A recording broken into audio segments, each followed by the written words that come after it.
You know, as a result of studying AZD, not only has my discipline improved, my character improved. This is me before studying AZD. Obviously, this is me now. Character, confidence, discipline, and the certainty to get women, communicate. I am an attorney in California. I'm an attorney in Texas. And none of that happened before I met AZD and IMC Nation. He gave me the mindset, the understanding, the knowledge, the knowingness deep within that I can accomplish whatever the fuck I want. Thanks to AZD, I have control of my mind and awareness of my character and development in a way that's not possible. I've studied with so many masters, so many teachers of the mind, awareness, intelligence, intellect, skill sets of many different fields. Nobody compares with what AZD does. It's not even on the same order of magnitude. With AZD, I took my level of certainty and confidence to another level that I didn't know I could tap into. These teachings really allowed me to unleash myself into a whole new version of myself that could produce more, make more money than ever before. In the chaos of today's world, IMC Nation stands as a beacon of transformation. Founded by Arise Aparti Bazaar, known globally as AZD. Through his YouTube videos, AZD shared profound philosophies and the wisdom of his mentors, sparking a movement of unparalleled self-evolution and mental mastery. IMC Nation is not just an idea, but a powerful brotherhood of men who live with honor, purpose, and unyielding strength. The epitome of the true alpha male. Men who are not only dreamers, but doers, turning visions into reality through the most powerful techniques of self-mastery. This movement has grown organically, spreading like wildfire across the globe, attracting men driven by a desire for excellence and greatness. Here, men are transformed into modern-day warriors, mastering their minds and lives. They learn to turn fear into courage, doubt into conviction, and weakness into strength. This is the art of the true alpha male, a blend of power, wisdom, and elegance. IMC Nation is more than a community. It's a revolution. It calls to those who seek more than the ordinary, promising not just change, but profound metamorphosis. Under AZD's guidance, men unlock their true potential, becoming unstoppable forces of nature. Join us. Be part of this epic journey. Witness the rise of powerful, inspiring, and dominant men. Let IMC Nation be the catalyst for your transformation and the brotherhood where your true potential is realized. This is the path of the true alpha male. This is the art of becoming unstoppable. You should pick up dance classes, bro. Why? Because it'll change your whole life. Think so? I think so. You're like a brick. Right? You need to do dance classes. Gio needs to do dance classes. Let's see. Ambu's too cool. Ambu don't gotta do shit. Yeah. Right? Ambu's hack the character of I ain't gotta do shit. Yeah. If Ambu does stuff, he's not cool. It's better he doesn't do anything. Right. Who else needs to do dance? Not Yogi Chris. He needs to develop his own dance style. Zay, you should do a dance class. You know how you were teaching me that day? Yeah, just like that. And all you do is you just play music and you dance lightly and they just try to follow you. They just like that. But instead you could even have I don't know if we have a mirror, but it'll be like downstairs and you're facing not them, you're facing away from them. They're behind you, so they're not embarrassed.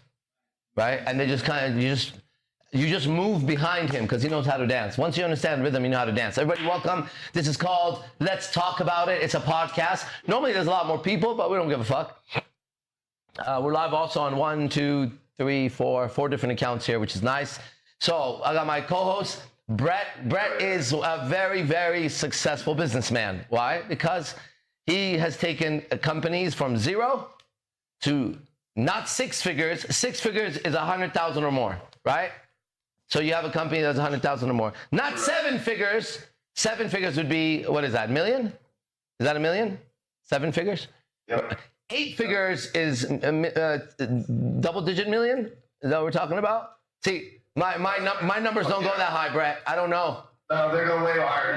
Yours go way fucking. Nah, I don't got them, bro. I got up to 6. I got up to 6 figures, right? But you got up to 8 figures. So he creates 8. Listen, he creates 8-figure companies, right? And he's the co-host. And I thought that would be a great co-host to have because I don't have that skill, but he does. I have the skill somewhere else. So he's here. He's my friend. He's my student, comrade, and all that other stuff. So Brett, to you, what's happening? All that.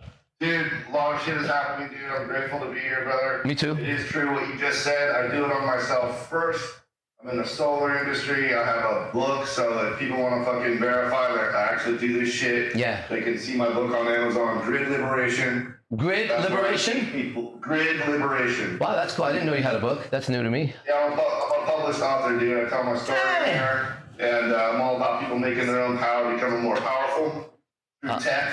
Yeah. So I'm very aligned with what you do, and that's why I'm here. That's why I am your student. Right on. And I align with people that have amazing energy and are fucking doing amazing things, which I'm in the right place. Yeah, you are. So am For I. all the right reasons. All right, this And is I'll tell IMC everybody- Nation. This is I'll tell everybody right now, Go ahead. these are the good old days. We're going to look back on this and say these are the good old days. Mm-hmm. Because very soon, There won't be this place will be this. so fucking packed. I know. I know this. Yeah, I know this as much as I know my name. Like I know this for sure, Right. you guys. You know, it's Jeezy's song. He says, "Think you're gonna blow up?" He goes, "I think I know. I got a hunch." Right? Yeah. I know what I'm doing. Right? I know where I'm at. I know what I'm doing, and I know what we're doing because I have a very strong team. Right? IMC stands for international because we're worldwide. Mastermind Council. Mastermind comes from the book Napoleon Hill, which he says, you know, in order for any company or anything to get to a high level, you have to have a mastermind. Now, it's a very specific technology. People, it's not just get together and talk, right? There's more to it than that. One of those qualities is you gather people from different fields that are experts. That's a mastermind. That's one of the qualities. Second quality is everybody's aligned on the same purpose. You're all shooting for the same thing, right? I don't want to have 5 high-level guys here, each one of them doing some other shit, right? Because then you start, you know, it's just different. We all got to be on the same ship, basically, whether it's a spaceship, as a ship on the water, or a ship wherever the fuck it is. We should all be on the same ship, going the same direction. Some of us, there's a good captain, there's a good sailor, there's a good fucking everything. Down to what? Down to a good janitor. I don't like the word janitor, really. But have you ever been to, where have I experienced this? I have. Have you ever been to some sort of a business? And the business is nice. It's not great, but it's nice. It's nice until you get to the bathroom. And you open one stall and it's full of garbage. And another one, it's full of toxic. Another one, and you're just like, man, I can't even use the bathroom, right? And that's such a turnoff. And then if you've ever been Las Vegas to the high-level hotels, that's where I live, you're guaranteed that if you walk into a 5-star hotel, I promise you that if you walk into the bathroom, you're awed by it. Like, wow. Have you been to this? Who's been to the hotel called Blue Fountain? Is that what it's called here? Fontainebleau. Blue Fountain. Okay, that's got the nicest bathroom I've been in so far. It's worth going there just to go to the fucking bathroom, right? It is a nice bathroom. And what I'm telling you is that every job in an organization is extremely important. Okay? So for example, all of our teachings come from nature. Everything I do comes from nature because I believe nature is God. God created nature, right? And so his code is there, untouched by man's mind. And so if you take a look in nature, there's a dung beetle, right? And he makes his living taking all the poo in the jungle, rolling it up, making a house and moving it out of the way, right? And you could be like, ew, dung beetle, but without a dung beetle, that place is going to start fucking up, right? And so that's what I believe. You know, it's like every human being was created for a purpose, right? But how can the dung beetle know his purpose if the dung beetle is trying to be an elephant or a praying mantis, right? If he's trying to be some other creature because it was advertised to him through Hollywood, or through music, or Kim Kardashian, or whatever the fuck you follow, or LeBron James, or whatever, then the dung beetle never gets to find out how special he is, that he was created for a purpose. Not only that, he's one of the strongest creatures on planet Earth. because of how much weight he could carry. Not only that, like if you and I were dung beetle powered, we'd carry a house. You know what I mean? It's just like, oh, where's AZD? He's carrying his house on his shoulder real fast. Not a small house, a building. He could carry, a dung beetle carries a building compared to his size. Not only that, he's armored. Have you ever seen him? You don't want to step on that thing. It'll be like, and it'll still keep going. It's gross, right? So even a dung beetle is admired properly when it's seen to be a dung beetle, okay? And everything in nature has a perfect purpose. And so do you and I. Why? Because the same thing that created those creatures created you and I. Same creator, same code. Even if you believe in evolution, okay? It doesn't make a difference. We were created by the same creator that created everything around here. That's a fact, okay? And the difference is that we were overtaken by something, okay? And all of us, no matter what we look like, we have a voice in our head. And that voice in our head on earth is not a friendly voice, okay? It's an unfriendly voice.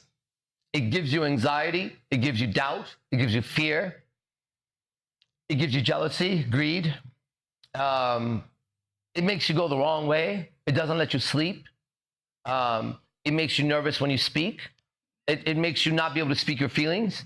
I mean, all of us have found, well, I don't know if you found it, but we have found the enemy.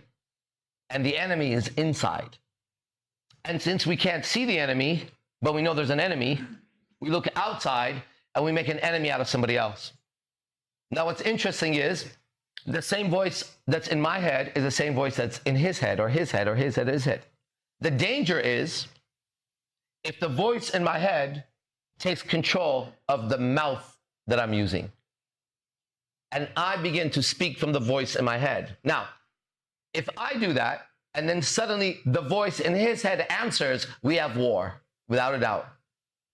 Somebody has to recognize that the voice in their head should not be given any sound outside. That's called self-discipline, things like that, right? And I don't expect a 12-year-old kid to know that. I expect a 20-year-old man to know that. I expect a 30-year-old man to know that more. I'm 47, so I expect me to know it a lot, right? Because I've been listening to this voice my whole life, right? And one of the greatest and most freeing and liberating truths that I have found and studied and seen is that the voice is not me.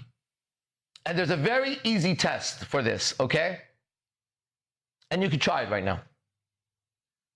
If you're under the impression or under the illusion or delusion that you are thinking that it's your thoughts, you know how you're like, man, my thoughts, then I want you to do an experiment. This is your hand, right? Oh, this is my hand, that's your hand. This is my hand. So I'm going to command my hand to do activities for me. Sit still, wave, scratch, like, you get it? That's my hand. Now, I can't make his hand move. I can try, but it's not going to work. His hand will do what his hand does. My hand does what my hands do. My feet, these are my legs, my arm. Ready? Now, if this is mine, I control it. Watch this, okay? If it's my mind, when a thought comes, I should say, I don't want to think about that. And it should go away. Why? Because it's my thoughts, just like my arm, right? I don't want to reach over there. I'm not going to reach over there. But I can't do that. You can't do that. Jack can't do that. St. John can't do that. St. Mary can't do that. Devil John can't do that. Like everybody can't do that because it's not your mind. There is a mind. There's a voice, but it's not ours. The trick is it sounds like us. It uses our voice. So in Christianity, in the Christian religion, right, and in Islam, that voice is Satan or Shaitan. That's the devil. The devil is the one speaking to you in your fucking head, giving you fucking advice, okay? So you're not that, okay, because you can't control that. And if it's your mind, then do with your mind, dog. Okay? Stop thinking about that. Think about some other shit. Next time you get insecure, think security. Oh man, I just can't. Yeah, it's not yours. So what am I supposed to do if something that's not mine is installed in my head? Because you hear it here, right? Everybody hears the voice here. What am I supposed to do? Well, I can begin by studying all the wise men that came before me, who took the time to look at that and write about it. And what they all said was that this voice that's coming in your head, all you have to do is observe it, first and foremost. Don't do nothing. You first have to become aware that there's a roommate inside, that you're sharing space inside with something that also is alive. When you sleep, it's still alive. It runs the heart, the breathing, and all that. It's called the autonomic nervous system. You and I have no idea, right? If I drink some water, the intelligence in the body takes care of it. Okay? If I get a cut on my finger, the intelligence in the body takes care of it. It grows back the cells and does what it does and heals it. And so there must be some intelligence that I don't know about that's working in me and in you, for sure. Okay? However, you and I are not a dog. We're not a monkey. We're not a chimpanzee. We're different. None of those can do podcasts like this, okay? So there's something different in Homo sapiens. Something else was added to that already existing animal. So if you do the research, you'll see that intelligent beings from other planets arrived a long time ago, built pyramids and other stuff that we know about, and they saw the animals they saw. They took the bipedal ones, the monkeys, ape-looking things, and they injected their DNA and did experiments. Now, this is in all the walls of Egypt and different religions and traditions of life, that there's these pictures of these beings doing experiments with humans.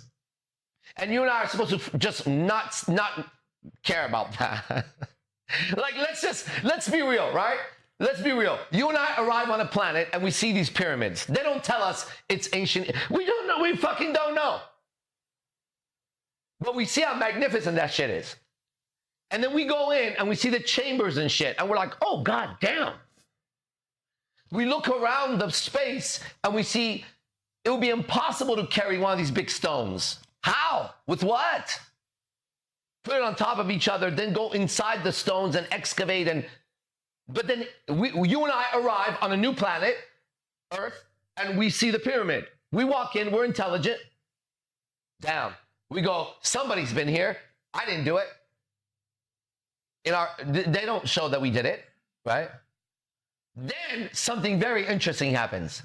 In that incredible space, there's these drawings carved.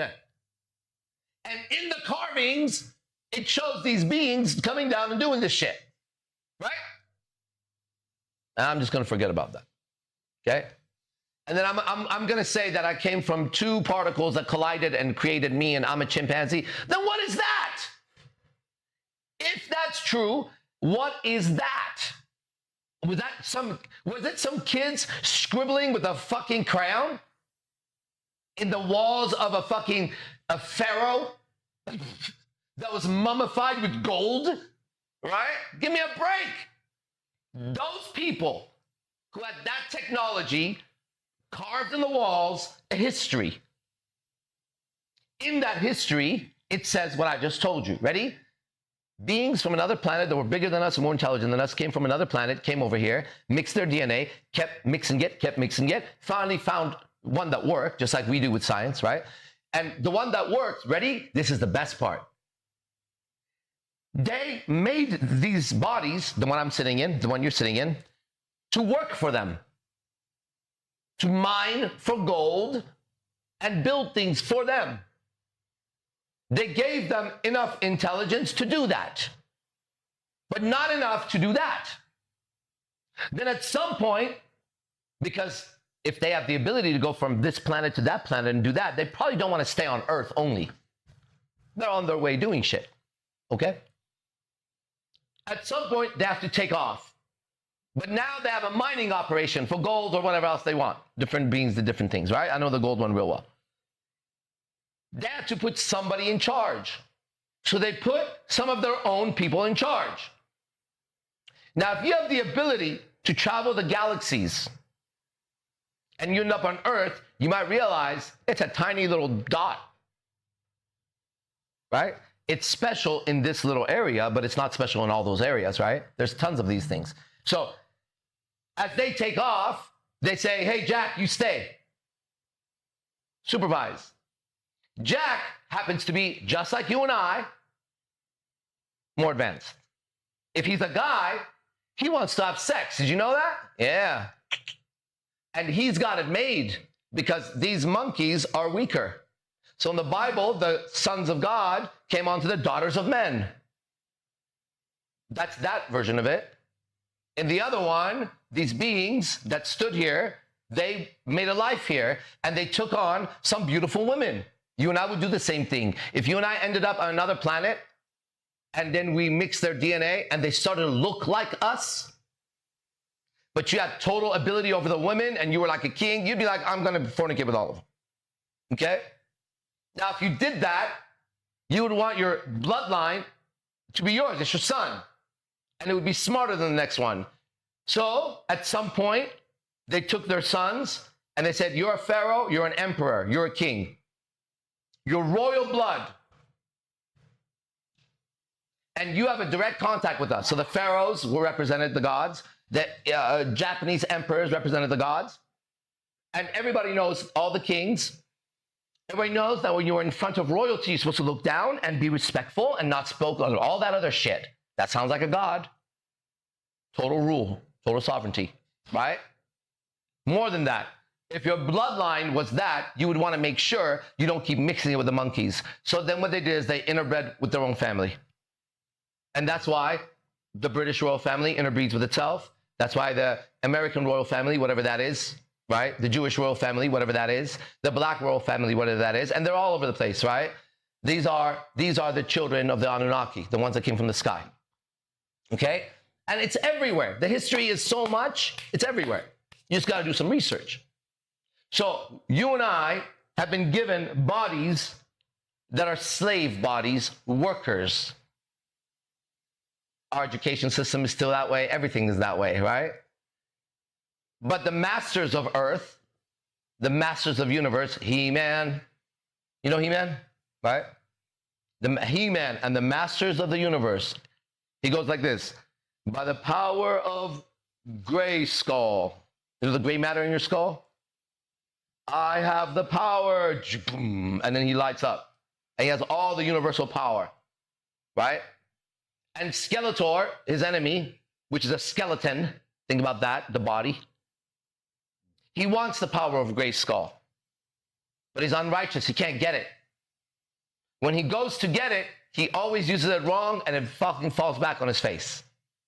But it also shows that there's evil that wants it.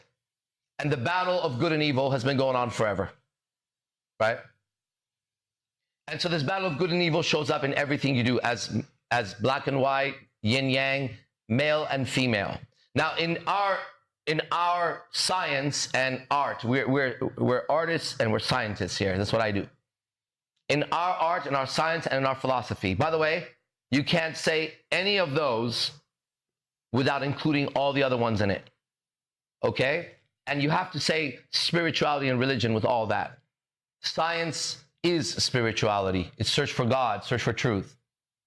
Philosophy is search for truth, search for God. Art is search for truth, search for God, right? Everywhere we go.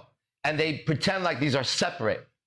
The greatest room to sit in is with a mathematician, an engineer, a linguist, a poet, psychologist, an artist, everybody who's looking for God in different places. Looking for God in all the wrong places, no fine girls, just ugly faces. Okay? And so, why is it we can't get out of our shit? Well, because you're not told the truth. And then we know they say, you shall know the truth, and the truth shall set you free. Right? Not AZD, not the Bible, not the Quran, not your mom or your dad, not the next fucking guy you pay. The truth, wherever it comes from, shall set you free. Sometimes, like in the case of a monk, a Buddhist nun, she's walking and carrying a bucket of water, and she's contemplating what the Buddha had taught her, thinking about, wow, the moon is reflected in the bucket as she's walking. And every time she walked, the bucket would jitter a little bit, and the reflection of the moon would waver. And she's thinking, wow, I get it. The mind, the Buddha said, is reflecting like the water. It's supposed to be still, so it reflects the moon. As she's contemplating this, suddenly the bucket breaks and the water falls out. And then she has a moment of enlightenment. And she says, no moon, no water. And she gets enlightened. In that moment, truth came from a bucket and water in the moon. But it was the truth that set her free. When she recognized the truth. And then we have a word called recognized. To do it again. Return, turn again. Reimburse, give it again. Means to do again. Whenever you see re, reverse, turn around, right? So we have recognize. To cognize something is to know it again. Cognition. So then we need to recognize, to once again know the truth. Right? And when you recognize, which is recognize the truth, you're free of what? They can still come and chain you up, execute you, lock you up. They could talk shit about you. They can do all those things. However, your experience inside is unattached. So some of the old masters, one of them even got crucified and said, forgive them, they know not what they do. Damn. That guy had some good peace going for himself, right? That's great. Because sooner or later, we all got to die anyways, right? The best thing that could possibly happen here is you meet people that you fall in love with. Men, women, doesn't matter. I'm not talking about just one definition of love. I mean, family. I mean, your cat and dog, you could love them, your friends, and your lovers, right? And the best thing that could possibly happen is that you stay together, and then ready, you all die at the same time. Other than that, even if you met the right people and you had the perfect experience, it's going to have to end and you're going to have to suffer. So we should know the truth, and the truth shall set us free. You and I as men need to know this word, these words. Memento mori, from the Stoics. Death is right around the corner. Life is fleeting. That's what that means, the different versions of saying that. It's temporary, memento mori, right? That truth will free up a lot of motion and activity in you that's confined. If that's true, and we see it's true, it leads to another truth, which is, if this thing's going to end, then you have to seize the day. Carpe diem. Carpe diem. Seize the day. It's all you got right now. It's going to end. That's a truth. That'll free up more things. Maybe, I'm nervous. Carpe diem, baby. The truth shall set you free. Don't worry about those emotions. Just go with it. You're going to be all right. It's physics, okay? Do that. Do that. You're going to be nervous, okay, going on an airplane. But the physics tells you you're going to land. Okay? If their physics is wrong, the airplane will crash. But if their physics is exact, then that airplane will land.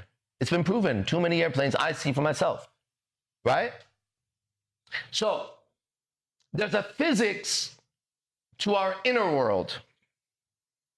And that's what I've been interested in for a long time. And that's what I'm really good at. Right? And so, having a mastery of the inner world grants you this statement. Ready? As within, so without. And once you see that's true, you come up to the next truth. You see how these truths, they kind of jump on each other. If that's true, then when I change the way I see things, and the way I respond to them. When I change my relationship with things as within, I change my relationship within, so without. The outside relationship changes. It would be impossible for me to go change everybody around me. But it's very possible for me to work on me. And when I work on me, all my relationships change, every one of them. Thank God that's the way it goes, as within, so without. When you see that, you naturally come to this. You start doing what every intelligent human being does. At some point, at night or in the day, you look up. And you notice all that in the sky. And if you're caught up into words, then you go, those are stars, that's Saturn, that's the moon, that's the constellation, and you have been blinded. Something fascinating happened the other night. I just remembered. We were on the roof, and there was an airplane, a regular airplane, nothing's fancy, okay? And it was flying, and it had this blinking light. It was nighttime. I remember Yogi Chris said, look, if it didn't have lights, this is regular airplane, okay, within sight. If it didn't have lights, it would be so difficult to see it. I was like, yeah, it would be invisible. Couldn't even hear it. Now that's a regular airplane at night in the regular sky. You don't think that there's technology in just our own Earth that can make that thing bigger and silent and stealth technology? Yeah, we know it's true. So if we look up and that airplane didn't have lights, we would have not seen it. We may have heard something in the sky, we wouldn't know what it is. Have you ever been at night somewhere and you heard some shit in the sky and you looked around and you didn't know where it was? Have you been in your house? I remember having my office in Campbell one night, really heavy. And I heard this fucking engine right above the fucking roof. I'm talking about, I thought an airplane landed on the fucking roof. I was in my office. I was like, oh my God, what's happening? And then I saw a light through the window. I was staying the night over there. I was terrified, dude. I tell you, I was terrified. Not because there was a sound and a light. That doesn't scare me. Whatever my subconscious mind was picking up, I felt terror. The thought that went to me is some sort of an alien ship, okay, some time ago. And then it went away after a little bit of time, right? Now check this out. Our own military can easily take an airplane above us and we don't hear it or we don't see it. Not only will they not... One second. Hello? Hi, Raj. Hi. Hi, it's Melissa with Maryland Credit Union. Melissa, I'm on a podcast right now. I can do this, but it's live. What's going on? It's okay. I just wanted to call you and give you bad news that we're unable to complete your request due to signature discrepancy. It's not, Melissa. That's impossible for you to say that. Do you know why I know that? Why? Because when I went back, the passport was unsigned and I just signed it. So how can you tell me that? I just signed it. No, I know. So We that, got that. so then, what are you analyzing? Your signature has signature discrepancy of what we have. So when you sign something, does you sign it exactly the same every time? Are you an expert like that, or am I just being nitpicked on? Because that's what I've been feeling. And I do apologize that you feel like that, but we have to go ahead and do what we have to do in order to, proceed with what you were requesting. But the forms, they have, signature discrepancy, so we can't proceed. Okay, so now let me explain this to you. You're wrong. That's my signature. So where do I go next? Because I'm going to make this happen, and I'm not lying, and that's my signature. So what's next? You can't just say it's discrepancy when it's actually me. What are you talking about? What do I do next? Who do I talk to next? What? I cannot confirm. Yeah, but who do I talk to next? Because it's me, dude. Okay, well, what I could do if you want me to, I can go ahead and have a manager call you. Yeah, yeah, absolutely. Okay. Okay. And I will ask them to review these signatures as well. How about you send me both signatures right now? Let me look at what you guys are looking at. Those are my signatures. And I'm going to tell you something, okay? I work on my signature, but I just signed the freaking passport. So whatever signature you have, I don't understand. We matched the signatures from, your paperwork that you sent us. Okay, God knows why I signed it not as exactly as the other one. Is it like so different, or what's the deal here? I just could tell you that there's signature discrepancies. That's all I can say. You guys are retarded, man. Have a manager talk to me, okay? Sure. All right. Yeah. Give me a second, okay? Fully retarded. What a bunch of fucking retards, dude. Bro, I signed both papers! Fucking, it's hilarious, dude. Unfucking real. I always laugh at that shit. Signature discrepancy. It would be funny if it wasn't such a DNA on this. I know, right? Dude, give me a fucking break. Best stream ever though, bro. Holy shit. Like, who the fuck, where the fuck do you find this shit? We're literally exploring the depths of reality, and then there's a signature discrepancy from some fucking goddamn institution of shit. I gotta do this because somebody else is suffering for this, not me. I'm trying to help somebody here, okay? One second, I've got a text and I just got a call from the bank. They say not approved. Signature. Jesus, now it's not even saying that. This is why this shit's so fucking exclusive. Like, you don't get it to be this real. Right? This is my life, everyone. You saw it? They say not approved. There's a court case. Someone should hit up AI. There was a court case that proved that it's literally a recorded court case that people never sign their signature the same way twice, ever. And sometimes it's exactly fucking different. I do. Who the fuck signs their shit? I keep changing it. I keep trying to make it look smoother, man. I don't know how it was signed before by me, but fuck. Sometimes I even signed just to go like that. Have you guys ever gotten your fucking... I'll purposely fuck it up. I don't know what you're looking at, motherfucker. But that was me. I just signed that shit. Hold on. I called them. No worries, bro. Like, discrepancy. Like, bro, look at all my signatures over time. None of them will ever fucking match. Everyone should purposely fuck their signatures up. What a retard. Oh, retard. And it's like, oh yeah, let me talk to a signature manager, please. What a fool. What a fool. Okay, let me see what this is all about. Signature manager. His name tag says signature manager. Fuck, man. What amazing content this is, dude. I mean, I'm fucking serious, bro. Like, holy shit, AZD. It's dope, right? Fuck yeah, bro. Look. You can't get this shit anywhere. That's why this is the good old days, bro. People are gonna be fighting to get in a fucking Zoom room with you, bro. I mean that shit. Like, fuck. Dude, look, guys, and that's the thing. Like, when you're right, you're right. Okay? I've been bending backwards for these people for the last 6 days.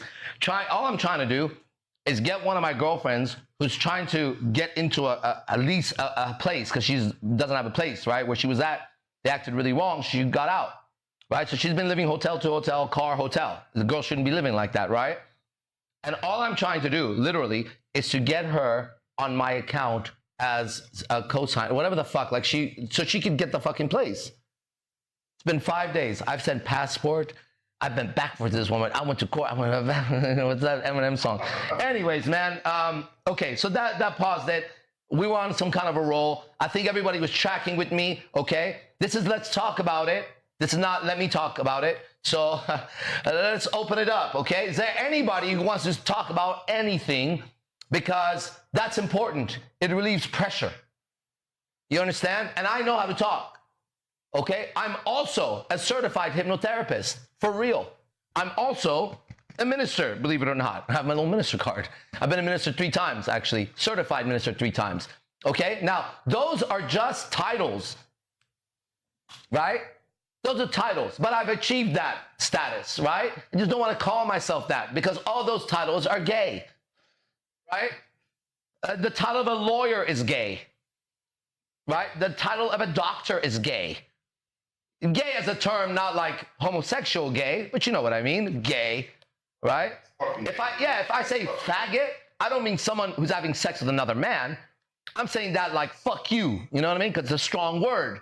Because words are supposed to be used. Symbols. I'm a speaker. I'm supposed to be able to use words. Okay?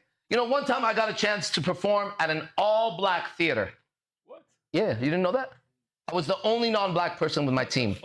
And my team consisted of 13, 14-year-old Takuraba and a little kid. I remember he was like 5 years old. I put him on the team. Yeah, we did a martial arts demo. Now, this is an all-black theater in Berkeley, California. I didn't know, right? I got invited to do a martial arts demonstration there.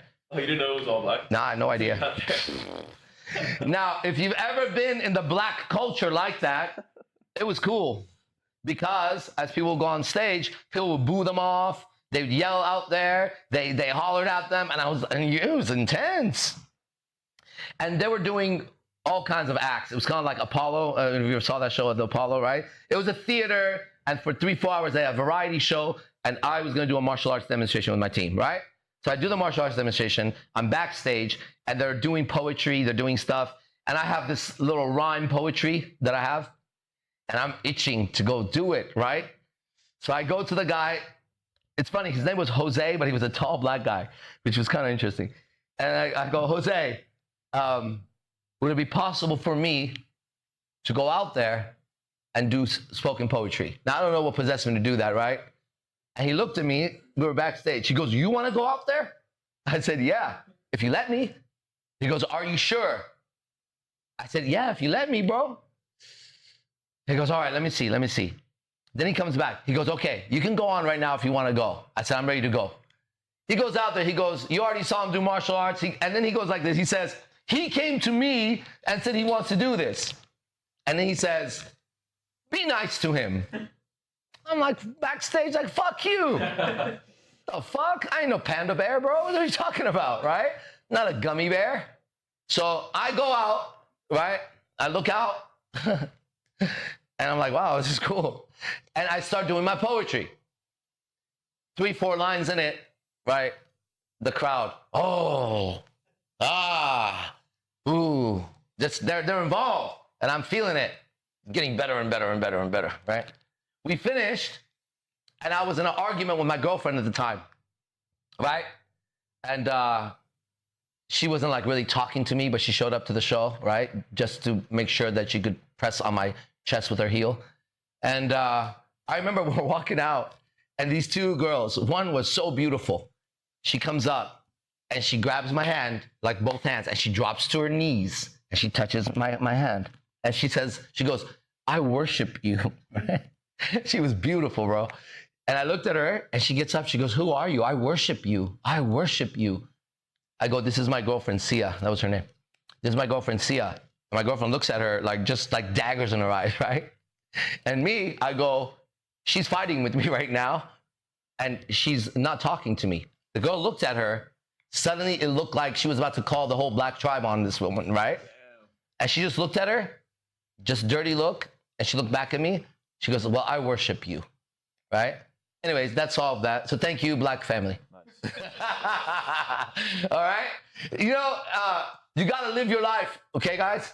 You got to go for it and take some fucking risks and be able to accumulate these experiences, right? Because in the end, you're going to die anyways. And if you're not doing anything wrong, then don't let that little fear stop you from moving forward. Because you level the fuck up, right? And you want to level up every year, right? I don't want to sit here, I'm 47, turning 48 in January, right? Or end of January, February, like January 29th is my birthday. So if I'm 48 and I'm going, man, when I was 40, when I was 30, whatever the fuck it was, it's not even an old voice, right? That's stupid. I want to be able to tell you at 48 what my life is about. Then at 50, then at 90. Remember Hugh Hefner died at 91 or 92, right? He was having experiences every day. He was also involved with the CIA, and he was a human trafficker, but he's not going to human traffic me or my family. You understand that? No girl in my family is going to be human trafficked because we have fucking morals and ethics, and we have a family. So he's not touching any of my people, right? I'm not going to end up at a Playboy party and fuck a guy or an underage girl. That's not going to happen to me, even if I end up at a Playboy party, which I was invited 2 times. I just didn't go. I didn't think it was the right time for me to go, okay? And I'm glad I didn't go now, looking back, okay? So just so you know, it looks like the environment has all this shit to say about it. The environment ain't got shit to say about it, okay? Because you have your own values and you stick to your own values. Now, what's dangerous on Earth is that the good values, if you have good values, you're a criminal on earth. I'll tell you what I mean by that. Okay, go to jail, right? I have very good friends of mine and a brother of mine that's in jail for many years. If you're honest, if you are kind, considerate, right? You're an outcast and you ain't gonna make it, bro. You have to be ruthless, cunning, deadly, mean, respectful, but differently. Okay? That's because you're in with a lot of criminals. Okay? Now, come out of the jail and walk around and go into any place. Those people are also criminals. They also hold the same values: cheating, stealing, lying, manipulating, stepping on each other, no honor, no respect. They just haven't been caught yet, right? They haven't been caught yet. But they hold the values of criminals. In fact, your own family and friends have become criminal. How do you know that? Because when you start to become righteous, you lose all your friends and family in the beginning, right? You would think they get happy for you. They don't get happy for you, okay? Has anybody in this life experienced becoming better at life and losing friends and family? Okay, all right, everybody, right? Again, we have to pay attention. We have to pay attention to what's going on. Okay, Brad, I'm doing too much talking. Let's go. Back to you. No, bro, you're absolutely taking fucking ass, dude. Hey. Literally, it's why I keep coming back. Yeah. It's why I keep coming back, bro. It's hard. It's almost fucking impossible. I don't even know how I ended up here, but literally, it's quite fucking impossible to end up here in this very exclusive call. Yeah. Nothing happens by accident. 17 people plus the room out of 7 billion are here to hear these truths. And anyone listening, whether you're fucking Was that relaxing, 0.001%? doing something else, halfway tuned the fucking, bro, welcome to your real family. Welcome to your real family, everybody. That's right. This is IMC Nation. Welcome. This is IMC Nation, and it's a family by purpose, by goals and dreams and righteousness, okay? And so it's not for everybody. It's not for everybody, but it's for who it is, okay? And you got to be careful when two lions team up. Then I don't give a fuck how many hyenas are there. They're gonna make way, right? There better be 60 hyenas. And even then, watch as the lions look at the hyenas close to them. I'll give you guys 2 stories from martial arts. I'm a martial artist, and one of the stories I was told by a master when I was young. He was a black master. Man, it's like Black History Month right now here. Okay, it was a black guy, and he was really, really cool. And he was coming out of a restaurant or something, right? And his story was, I remember him telling me, he was telling a bunch of us, and he said that when he came out of an elevator or something, he says 3 guys approached him, and they had knives, and they said, "Give us your money." And he was with a woman. He said, I turned to them. He goes, I had chopsticks in my hand, and I was ready to shove it in their eyes. He said, I looked at them, and I said, one of you is going to die tonight. Which one of you is going to die? Because you could take my money, but I'm killing one of you in the process. He goes, I just looked at them and I told them. And he goes, and I meant it, because they had knives and I had the girl. And if I was going to hit someone, I was going to kill him. And he goes, I said that. He goes, they created a little space. He goes, we walked right through them and we took off. All right. That's a powerful story for me, because the person who's trying to make a victim out of you, right, is trying to bully you, right? And you also got to be aware of the people that are on drugs, because they're not aware. So one of my girlfriends and I, we were walking in the streets here. And, you know, when you walk in the streets, you got to be really aware. And I like to go places that are a little bit more like, you know, energy, like, more real, okay? And it's all good. I get a lot of respect. Everything's fine. And then we were walking up the stairs, and I saw another black guy, okay? And he had a drink in his hand that was so tall. If you're in Vegas, have you seen those? Yeah. It's literally like that tall, dude. Like, I'm not exaggerating. He was holding it. It was all as tall as him. Damn. And he had a drink all the way to the bottom, right? Just a little bit was left. And we were going to walk past him. Suddenly, my alarm went off. Spider sense. Now, if him and I got into it, I would have destroyed him with that much alcohol on him. He wouldn't even know what hit him. However, I also knew the chances of him and I getting into it are 99% now with that much drink if I maneuver incorrectly around that guy. He's not going to be logical. He's taken over by demons, alcohol, right? And so when we passed him, they made quick eye contact and I was really aware of him. And I told my girlfriend, I said, do you see that? I go, that guy you got to watch out for because he's not aware. I said, as me tonight, he's the one that brought up my senses because he's not aware. All the other people could analyze the way I carry myself, the way I walk, through hello and do you want this and all that. I could create space. This guy, I say the wrong thing, he's not going to analyze it and he's not there. He's taken over. He's about to be sacrificed by whatever demon's taking him over. You know what I mean? And so that's what we have to be careful with drugs and things like that because they make you not be rational in the proper way. All right. I'll tell you that because martial arts is everything for me. And so awareness is the pure martial arts, right? It's avoiding the situations, not beating people up. And you can't get away with that. You just can't. Even if you win, you lose. It has to be in the last moment. And, the rule is like this. I'd rather be tried by 6 than buried by 6. That's when my martial arts will kick in, right? If it has to go down, then the other choice is burial by 6 people. And I'd rather be judged in court for that, okay? But other than that, bro, call me what you will. You can't offend me enough to get in a fight with you. You understand? Even if you spit on me. All right. Okay? That's still not enough. Okay? That sounds crazy, but it's not. I'm smart. Right? If you have an enemy and he has a little bit of money, he can go take 3 or 4 homeless guys and say, here's some money, go fight that guy. Right? And now you're caught in jail and all that other kinds of shit and you're removed. Okay? So you have to learn how to maneuver in this jungle, concrete jungle. And just like any jungle, like I said in this morning's class, I have a class in the mornings, you need a tribe. You don't want to survive alone in that jungle. And God, if the worst thing you can do is to get a girl, have a child, and not have a tribe. They know. You see that? That is crazy to me. That is insane to me. You're telling me you have a woman you love and a child or 2, and you're going to protect it against 3 men who want her and your child, or are you? You can't.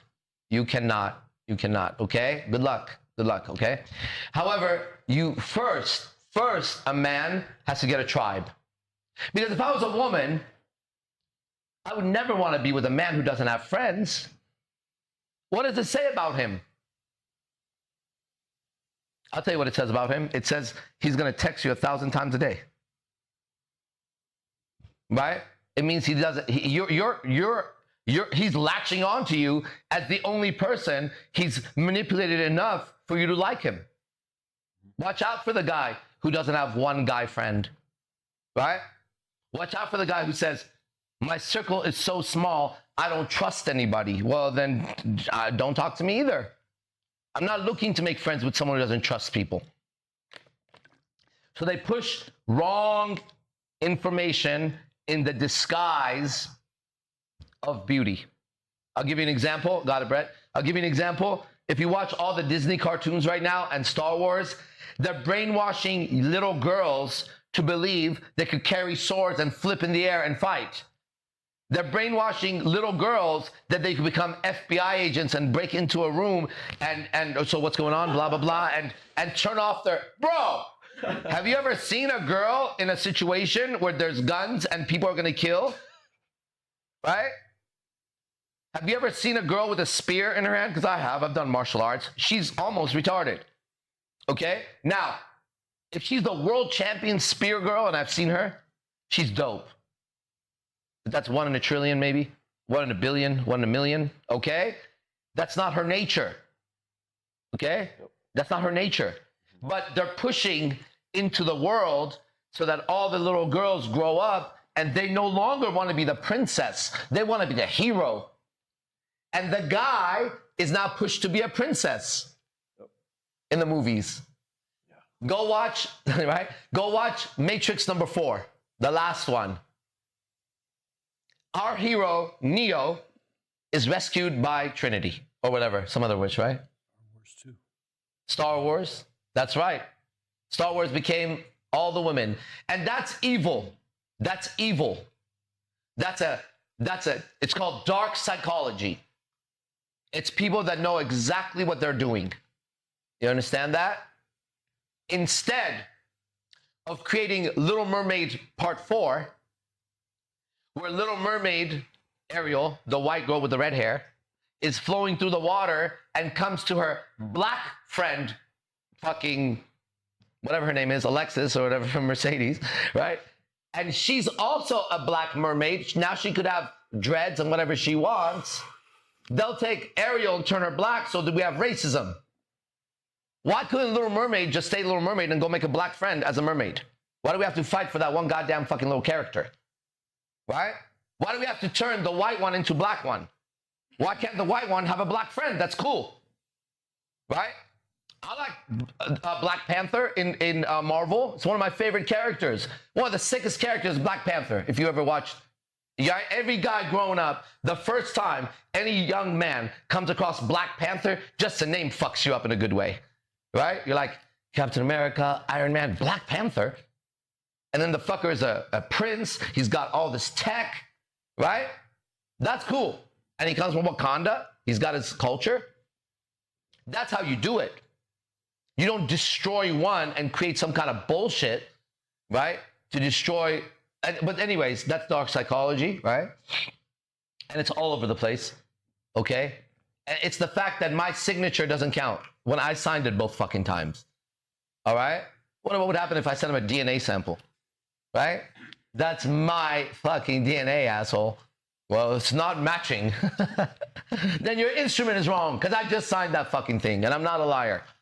Okay? All right. Is there anybody who has anything on their chest or their mind? They're not in the same place. Sometimes you have something in your mind. Sometimes you have something in your chest. They're not the same. Anything you want to get off? Yes, Dave. Let's go to Dave. Go ahead and mute. Dave's a student here and an old friend. So, Hey, bro. What's going on? not much, man. So, it's been great to be back, first of all. Great to have you back. It's been quite a reality shift since connecting with Fernando. I actually came back on just a little over a month ago on this exact podcast, and Whoa. since then I've kind of traveled back in time and asked myself, how the hell did I end up falling off the bandwagon so hard? And I've just gone back and revisited the timeline, and so my question relates to kind of like what you were just talking about. So a handful of years ago, I was, super happy practicing game and going out and had a large group of friends. And I feel like somewhere along the line, I don't know, like I was drinking, pretty heavily. So it went from like going out to practice game to getting wasted, and I think I dropped some ethics along the line, and I met a girlfriend, who I'm still with, but a series of events happened, and she got pregnant, and that's when I cracked. It was like my first major challenge. Big one. I've brought her on like phone calls and stuff before with you, and so she was aware of the fact that I was going to be with multiple women. But again, when I had this first incident, I cracked, and I'm like, okay, let me pump the brakes for a little bit, and it never got turned back on. So here we are, like fast forward years later, and now I'm plugged back in, and obviously my relationship is, 5 years later too. So we're at a point where things are getting stale. I know not only will I be better for plugging back in, but she'll be better for plugging back in as well. So my question is, what's the proper way to kind of introduce that back into the relationship? And on top of that, now I've got 2 daughters, so that adds a little bit of layer of complexity as well. So I'm gonna answer that because in my own life, I realized my own ethics dropped on that about 5 days ago, 6 days ago, okay? I think you were in class when I was talking about it. So I realized that in my own relationships, my ethics dropped. So to handle that, I started to do a course for my girlfriends every day. They do a course every day. I send them, I make the course, I send it to them, okay? And they do it. Based on that, tomorrow at 3:30, I'm doing a free lecture for women. Now, because you're my friend and student, all right, if you want your girl on there, you're welcome to be on there also with her, okay? So that you're sitting next to her and you could correct whatever I'm saying, because that's your relationship, right? And so if I see you there, if that's for any man who wants to bring their women tomorrow at 3:30, I'll give you the link. It's free, okay? I'm going to lecture to the women and I'm going to help them, actually, right? And if you're a guy who wants your girlfriend to hear that lecture, my girlfriend will be on, then I want you there, and I'll start by saying to all the women, right, what I'm saying is second to what your man's going to tell you after. I invited your man there as the head of the household, okay? If you can't accept that, you have to get off right now. If you accept that, then stay on right now, okay? That's one thing right away tomorrow if you want to be on. If not, and that's fine too, right? I understand that too. If not, then the next step is Electra we were just together and working on this right now, right?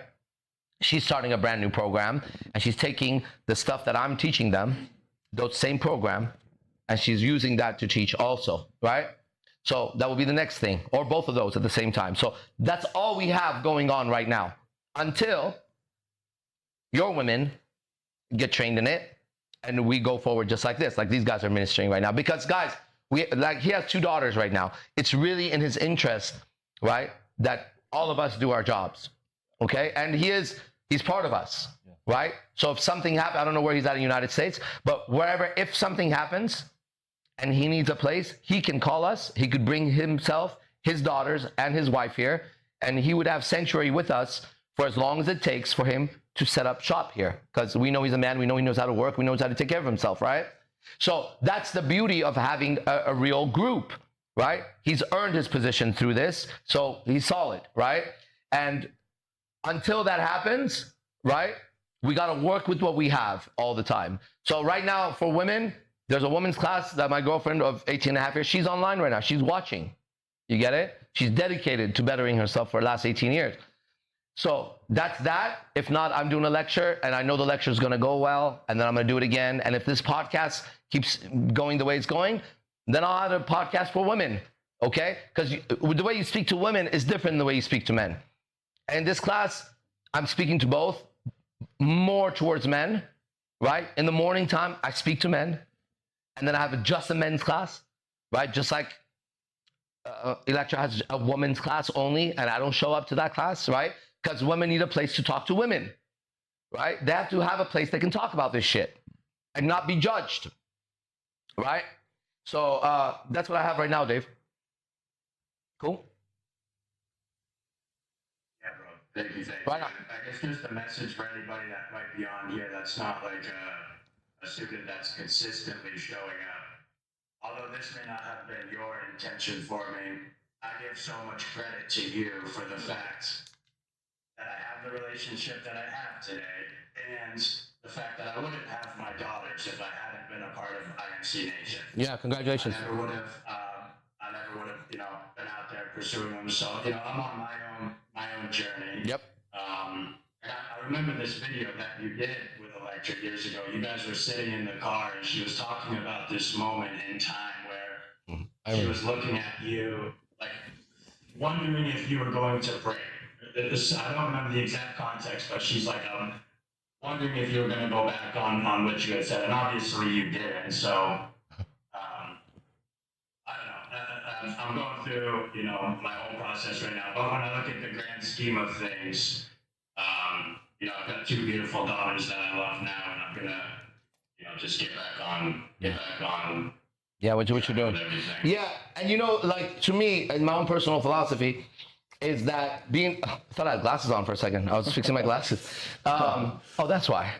To me, being a father is the number one role, right? So for example, if I had 2 daughters, I would not sacrifice their growing up because I'm gonna go and explore my relationship with different women to find out who I am, right? That's the privilege of being a dad, right? If at the same time I'm crushing my soul, I can't be a dad to them. But everything, once you're a father, has to be calibrated from the position of a father because it's the most senior position, right? If you're a mother, it's the most senior position, right? Like a mother is above a judge, is above a court, is above a teacher, right? It's the mother.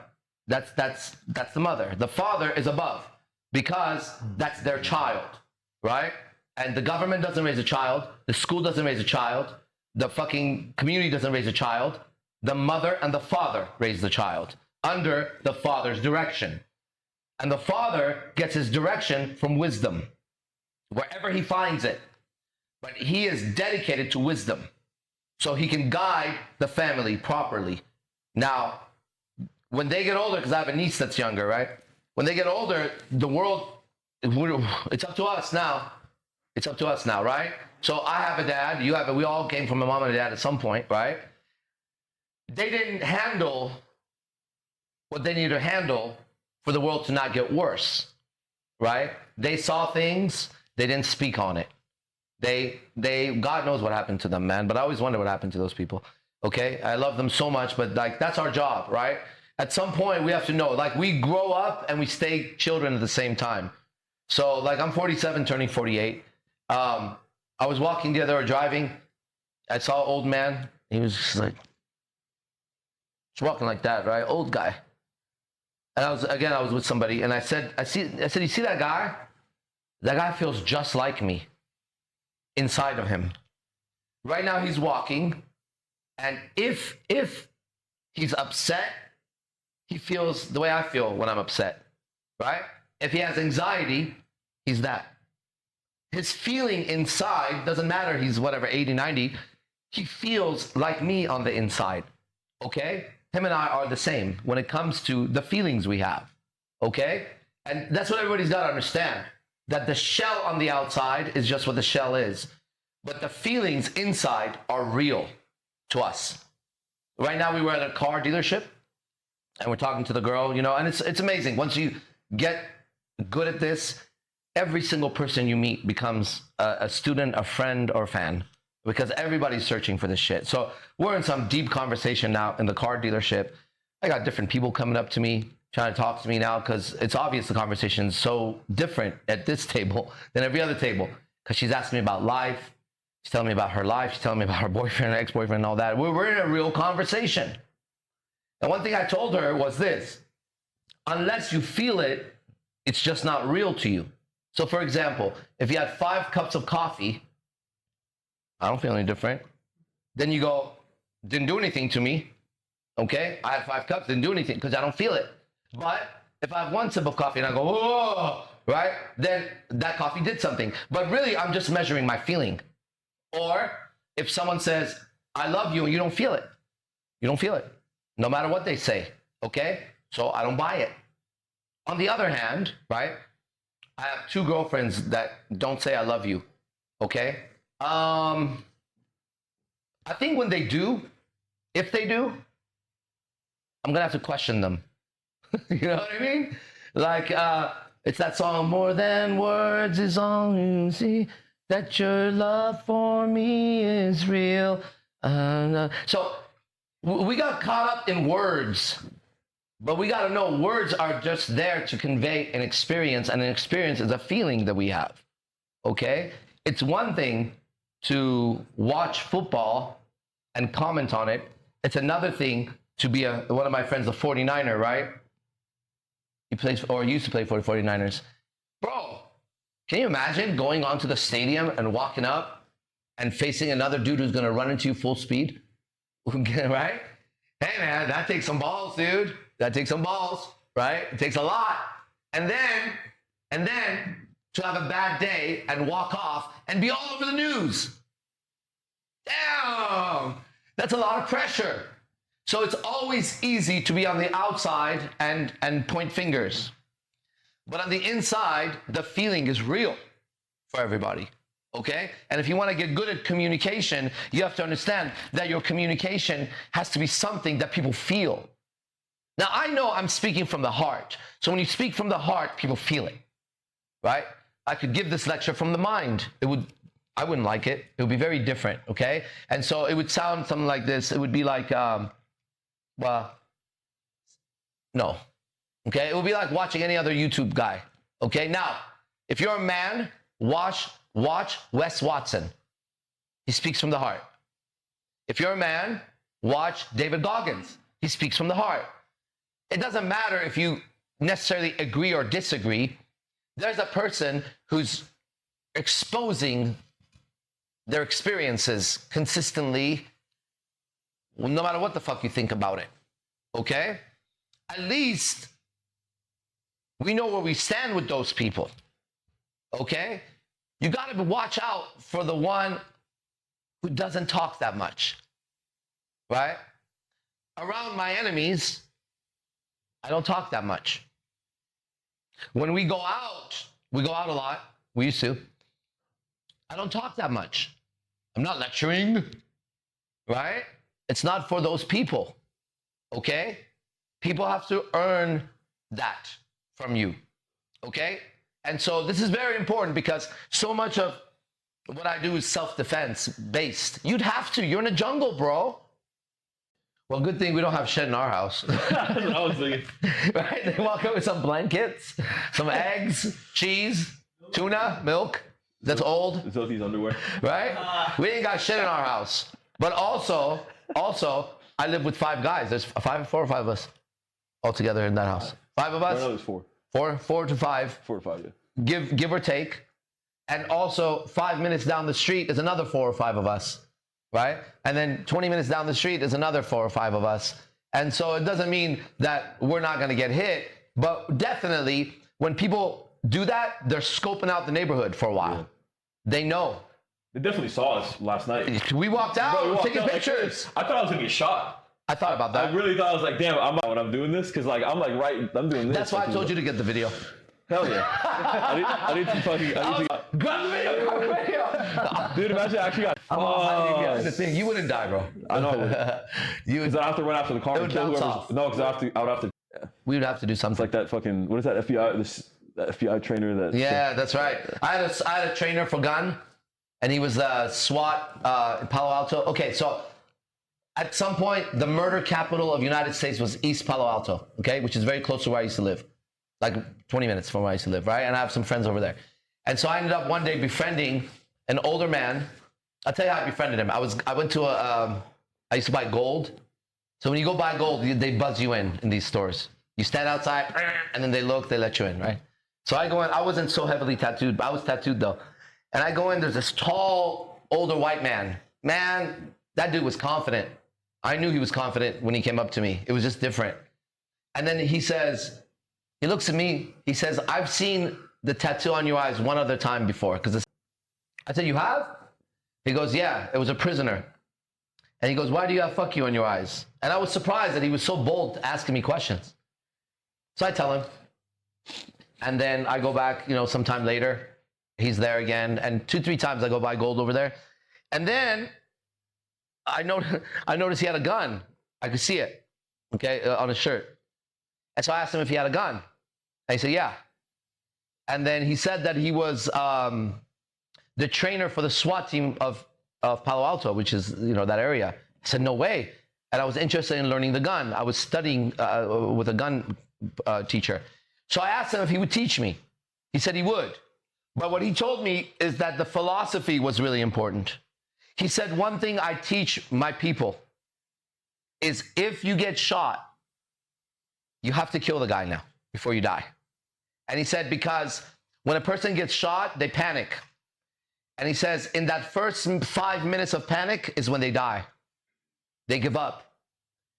He goes, but if they go after the enemy, their body and adrenaline keeps them going, and we can get to them. And he goes, the survival rate is so high on that. He goes, you have to train yourself, if you're going to do the gun, that if you get shot, that you're going to have to kill the person. I was like, damn, bro. What else do you know? So I have notes in my phone under him. I call him Gunslinger. Sick. Because that's how he introduced himself, right? When I asked him what he does, he said, I'm a gunslinger. I've never heard of anybody say that, right? Imagine a tall white man, I'm a gunslinger. He is a gunslinger, motherfucker, right? And so that became the mentality.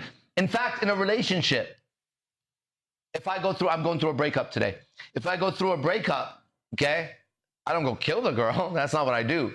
I end the relationship and I immediately start shooting and acquiring a new target, right? What I'm not going to do is sit there and dwell on it and kill myself and bleed to death. You understand, right? Breakups don't happen because I'm an asshole, I'm a dick, I'm unrighteous. Breakups happen normally because of misunderstanding or some unrighteous shit that the woman does she's not willing to change, right? And so I've learned, one of the most important things I've learned, that if I'm going to love anybody in the world, I have to first learn to love myself too. Because if I can't love myself, then how can I ever turn around and say I love somebody else? That's not love, that's desperation, right? Desperation. I've been there. Okay, I've been there. I've been in relationships for a very long time. That's fascinating to me.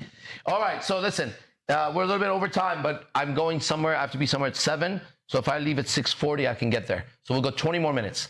Anybody else? Yeah, there was a question. Yeah, who is it? I'm going to say something, AZD. Yeah. I mean, this has been absolutely fucking amazing. And the tribe of IMC Nation is so powerful right here, right now. And I want to thank Dave Marsh for sharing his story and his testimony. Word. Because it sheds light on a principle that is absolutely magnetic and does good for all the men that are here. Mm-hmm. And just to reiterate, It was so honest and truthful what he said. You know what I mean? It was so real. Yes. It was so real. It was. And I just want to, hold what happened. I want to underline it. I want to highlight what just happened there. Because it's a core reason, it's a core value which binds me to this place and so many other men here. Because I would say this, number one, I'm very grateful. I have the opportunity and the ability to rent a room in Las Vegas with AZD. He lives with me. And yes, and we're on a phone call with AZD, and he's Hold on. You're getting cut out. You're getting cut out. You're getting cut out. We didn't hear you. The last thing, the last thing we heard is you share a house with me. No problem. Am I coming in, Zach? Is it being? I hope it's being heard now. Okay, yeah, it's better. It's better, yeah. Okay. I would say if I was on a phone call with AZD and he said, "Hey, Dave needs to come in this weekend with his daughters. You're coming in this weekend too." I would immediately say, "Have Dave and his daughters take my room. I'll sleep on the couch." Yep, I believe that. We're good. I believe that. Immediately, and I have no issue with that. I believe that. Yep. And that's a powerful testimony to the level of integrity that this tribe possesses, that the level of integrity that is leading this group, which is obviously you, AZD. And you guys, now there's leaders here, that's what makes a powerful organization. It consists of leaders. Exactly. It does. Yeah. And it's important. I think it's more valuable than ever before. Yeah. And it's absolutely necessary in the times we're in. And,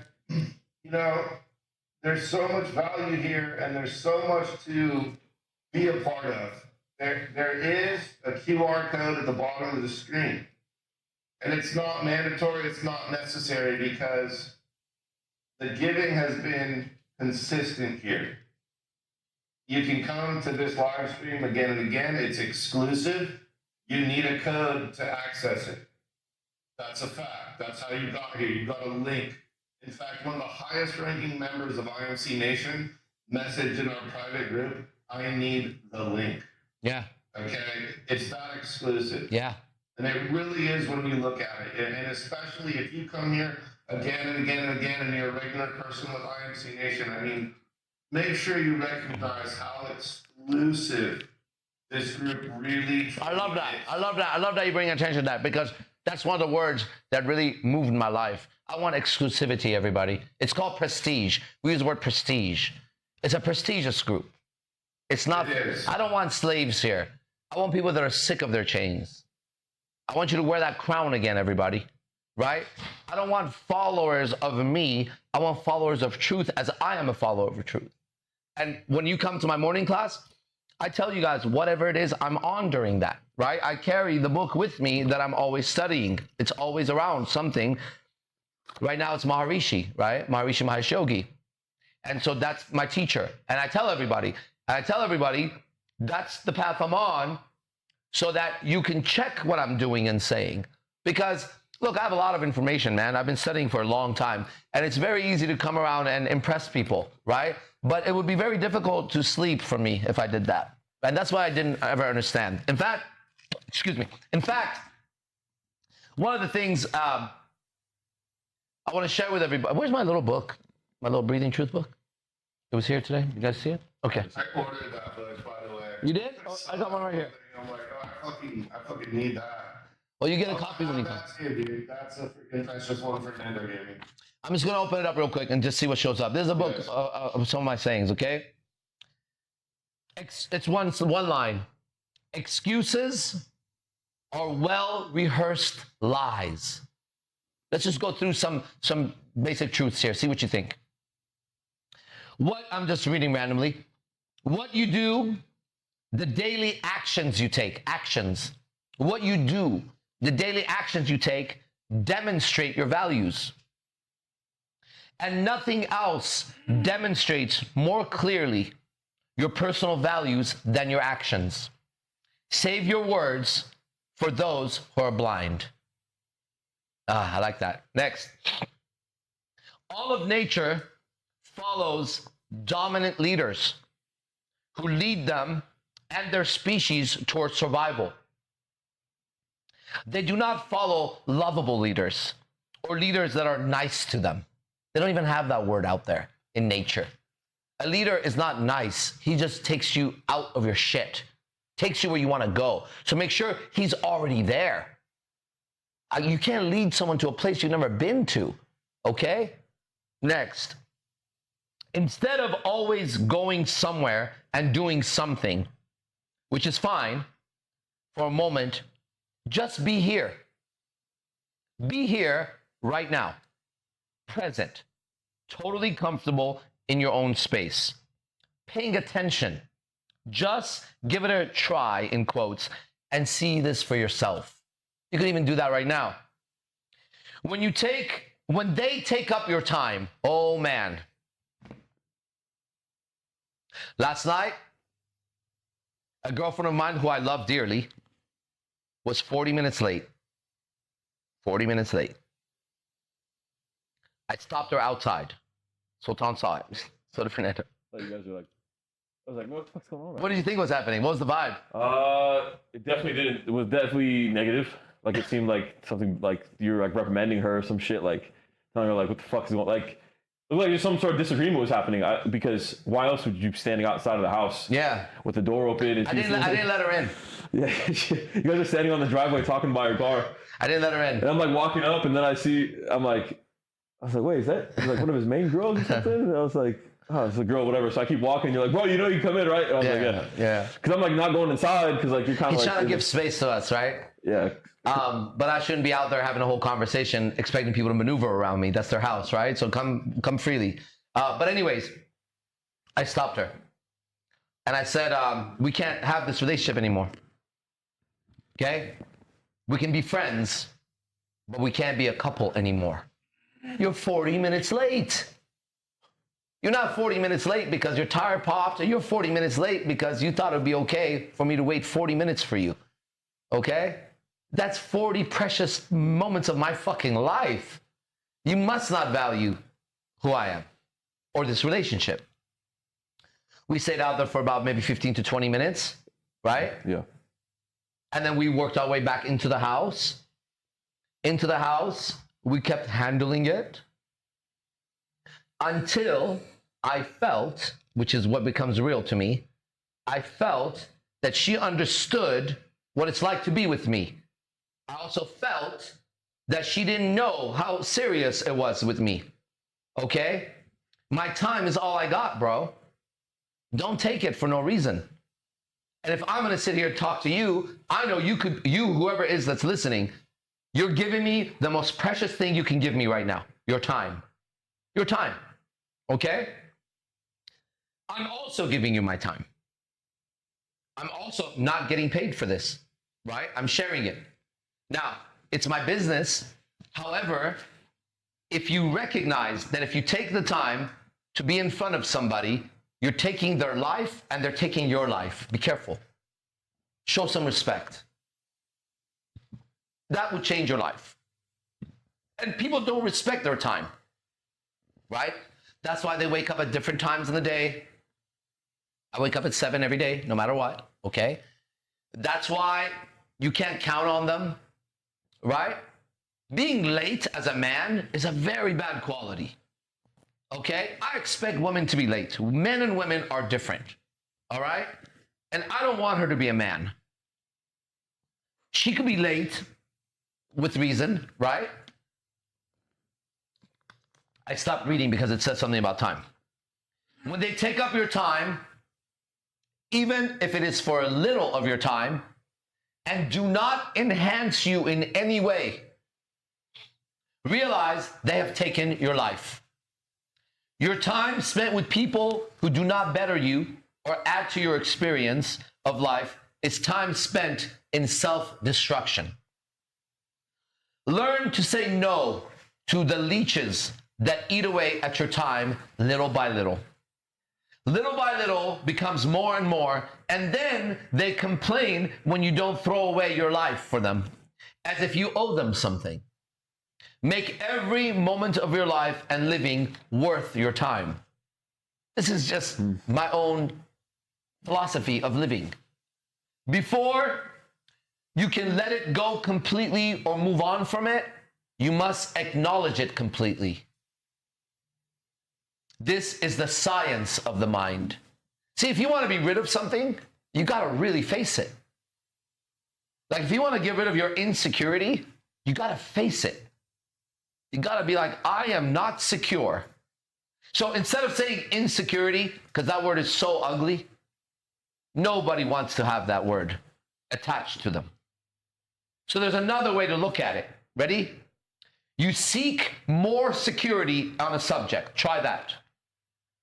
Right? You're not insecure in defending yourself. You want to be more secure in it. You see that? That's a different way of language. It programs differently inside. But to say I'm insecure about swimming, I'm not a great swimmer. I can swim, but I'm not a great swimmer, right? I'm not insecure about swimming. I just seek more security when it comes to swimming. You understand that? And I don't feel secure getting in an airplane when all the workers on that airplane and the pilot are distracted all the time and have problems like every human being, right? I need a parachute, right? Now, I'll fly if I have to, and maybe I'm irrational in this, okay? But I'm just sharing some of the things that I want more security in before I go into it. Unless I have to, right? But I'm not going to call myself insecure. I'm a child of God. The fuck does that mean? Okay? I'm not insecure about shit, but I'm intelligent. And so if I've never been in a relationship, how could I possibly be secure in a relationship? It's impossible, right? I have to go through the experience of it and gain my security through swimming, not studying swimming, not talking to those things will help me have the confidence to get in the water. But my swimming gets better in the water, right? My mindset is handled outside the water. In the water, I swim with a better mindset. You see how it goes? And so your mindset is handled in class. Your actual practice is in the relationship. You got to go in there, right? So if you're privileged enough to have kids, then you get to play with an ingredient that I don't get to play with, right? And so you can know things I can never know. And it's important that you come and you share, because you have experiences I can't have right now, right? And I probably will never have, not by choice, okay? So keep that in mind, because this is some really, really positive shit, because we're going into the negative and turning it into positive. We're not just seeking positivity everywhere. That has led into nonsense in everywhere, right? Because it doesn't allow you to deal with conflict, all right? The country, our tribe, if we're just, let's just go back in time. Now we're just tribes, bunch of tribes. Our tribe is secure in defending itself because the men in it know how to defend the tribe, so they can be secure in themselves. And I want to, I realized this morning in the messengers class, which is my advanced class, I was going to say something and it didn't happen. So now I'm going to say it, which is great. Tomorrow, thank you for following me. Right on. Tomorrow, remind me. I'll touch on it right now. It's a beautiful, beautiful phrase, okay? To do what I do or what we do, here's the wording, okay?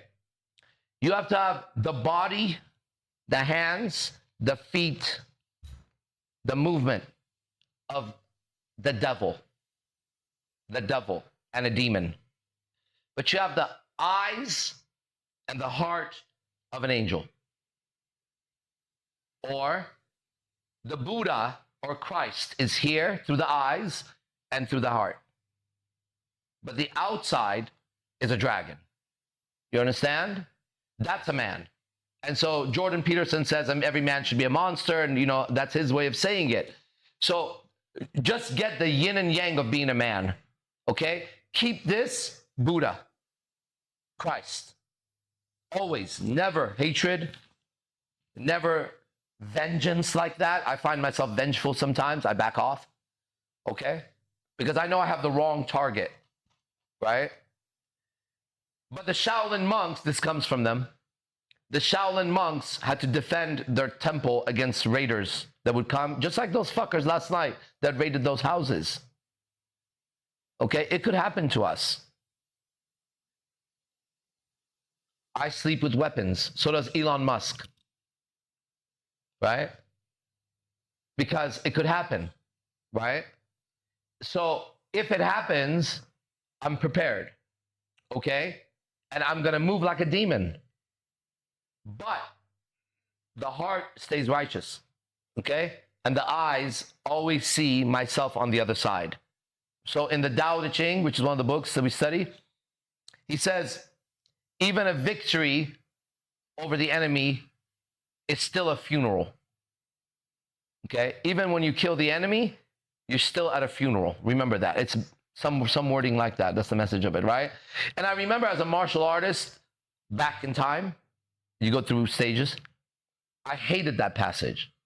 I didn't like it. I didn't believe it. I didn't want to know it. Now I understand it. Because as going through the martial arts, you go through stages. And at some stage, you want to just destroy every single person who's ever done wrong to you. I did. All right, time for a payback, motherfucker. Right?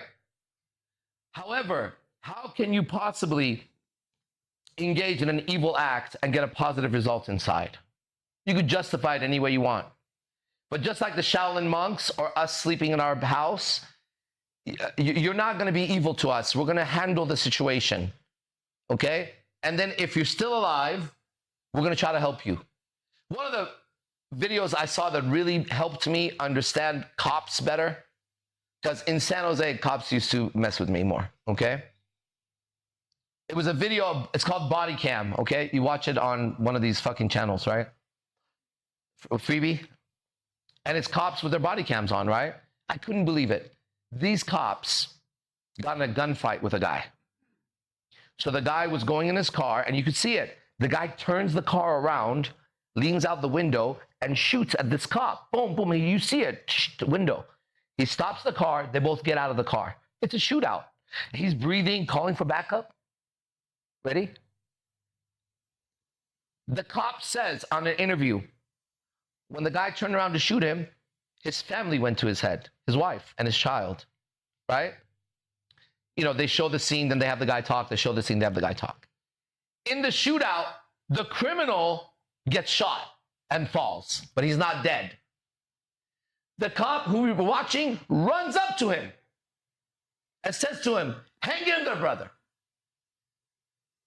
Calls 911 for him. Tells him, hang in there. Tries to stop the bleeding for him. Honestly, that blew my mind. Minutes ago, that motherfucker would have taken his life without apology. After he's shot, he's on the ground. I'd want to walk up and shoot him 5 times in the head. I would want to walk up and shoot him 5 times in the head. Okay? But I learned something. I was like, all right, when I see a cop, I should remember that. Maybe it's not that in the next cop, but I should remember that. Because that helps me. Did you say wow? Yeah, I'd like to hear why you said wow. I mean, How that affects you? that's Imagine seeing that live, right? It was a body cam. It wasn't a movie. It was a real life situation. yeah. I mean, it's just seeing both perspectives, like, because I side with you on that. Like, if it was me, I'd want to go up and shoot the guy in the head after he fucking just. Are you serious? Yeah, you just trying to take my life? Yeah, like if that was me on the other end, he would have came and shot me in the head. You shot him. He would have taken off if he hit the car. Yeah, he would either taken off or he would have like came up and keep shooting me, like whatever. He would have not have done what the cop did for sure. And I heard when it really emotionally hit me is when I heard him say the words, "Hang in there, brother." And then he was like, "Just hang in there. You're okay. Hang in there." And he had care in his voice. Yeah, that's like just what you just said. It's like the movement of a demon, movement of the devil, but in his heart, like he's pure a good in his guy. heart. Yeah, What a good guy. Yeah, for sure. What a good guy. Yeah. Right? I would kiss that man's feet if I saw him. That is a holy man right there. Right? And if there are angels and demons, and there are, and if there are higher intelligence, right? Then if they ever wanted to blow up Earth, they should be shown that video first. Because there's good people here. Right? There's good people here. And good always wins in the end. Because if it didn't, there would be no game in the end. Bad people, they end games. They don't know how to play with people. They don't understand, like, life is a competition, but it's a game, right? You're going to lose a girl, someone else is going to take your girl. You don't need to go kill that man, right? If a man took your girl, that wasn't your girl anyways, bro. You understand? It wasn't your girl. I have a very powerful video I want to show you guys, because I'm about to post it. If you're not on my Instagram, be on it, because I'm posting differently. I'm posting the way I really like to post. Check out this video, guys. So powerful. I was going to send it on the group thread, but I haven't had the chance yet. Okay, get a close-up of this. This is so powerful. It starts with a woman saying to him, "I love you, you're my everything," or so. You'll hear it. I'm just going to tell you, right? It starts with a promise, and then watch what happens. Every man's been through this. If you haven't been through it, it's okay. You will be one day. I love you so much. I promise I won't leave you. You are my everything. Look where we are now. Look what you did to us. You chose love over everything. You forgot who you are. You forgot your mission. You let the devil manipulate you and make you comfortable with lies. Look on your right. Look on your left. No one is there. Just the devil laughing at you. Remember the grace that was given to you. The gift of becoming the best in your entire bloodline. The gift to show God the strength of his creation. You have one more chance. Now get up and try one more time with God. Hey, I love AI. Wait till I get good at this thing. It allows our communication to come out aesthetically. That's a beautiful video. I didn't make that video. I found that video, right? But it inspired me to do some videos and things like that myself. That's so powerful, okay? And so everybody listen, We are good people, and good people are mistreated. Okay? I got kicked out of a lot of these casinos for looking the way I look and walking the way I walk. Okay? And they approached me with cops and SWAT and security and men in black. And they were very clear. We don't want to see you in any of these hotels anymore. Last night when we were going out, we didn't go out. I wanted to teach her something in the street. And I had her check. Can I be there? Can I not be there? Listen, I'm not a criminal. I'm not a bad person. I even told the cops, you got the wrong guy. You're wrong in this. And they admitted they were wrong. But you guys got to open your eyes to what the world actually is. And if you don't have friends, you haven't started life yet, dude. Okay? Because to maintain friendships, you're gonna have to overcome a bunch of shit inside, bro, to remain friends. Okay? I grew up watching the UFC, of course, like everybody else, and I was a fighter.